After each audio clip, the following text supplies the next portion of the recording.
Hi, this is Paul at School Bus Talk. On this episode of School Bus Talk, I'm going to react to a news report that was on cbsnews.com, which happened on October 10th, 2025, about an incident of a 5-year-old special needs boy being dropped off 3 miles from his home. So let's watch the news report and then I'll react and make commentary.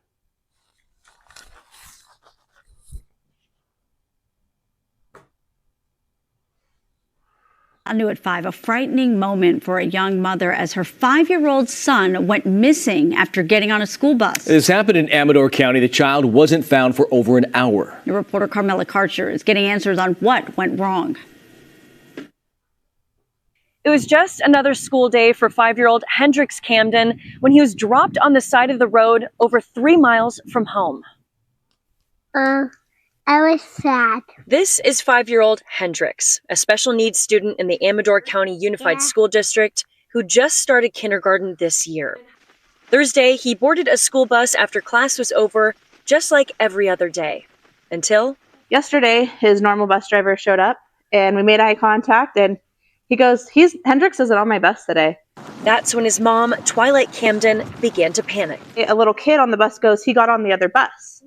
And I said, hold on, what do you mean he got on the other bus? She found out her 5-year-old was boarded onto the wrong bus. She connected with the driver, but once she arrived, he was nowhere to be found. I get back to my car and I'm getting a phone call from a random number. And they're saying, hey, we have Hendricks. And I assumed it was a van driver or he was just put on a different route or something. Oh my God. How terrifying for this mom. Hendrick is 5 years old and a special needs student. The anxiety and fear of this incident must have just been overwhelming. That call was actually from a worker with Camps Tree Services who happened to find Hendricks wandering down this winding road. The kid, he came walking from around the corner over there and came up to this first house here. And since there was nobody there, he came around this way. Just wasn't sure where he was at. And I tried to make him comfortable, give him a water bottle and a cookie. And we told him to sit outside until his mom came. And these two construction workers are the heroes in this story. They saw something that wasn't right and took action to help the boy. This is really about ordinary people doing extraordinary things. yeah, I was blown by it too. Hendricks' mom says he had walked a quarter of a mile down the 2-lane road before finding the workers. They was going super fast and super back and forth. They're super fast and super back and forth. Yeah. There's nowhere for him to be that could have been safe. I agree with this mom. This was a very dangerous situation for this young boy to be walking alone on a narrow country road with no adult. And I was praying that he didn't get hit by a car or get kidnapped. Now she's asking for answers and accountability. Protocol is for a kindergartner to be released to an adult or a parent. And if there's not anybody there, you don't have signal, you keep driving to the next stop. She's absolutely correct.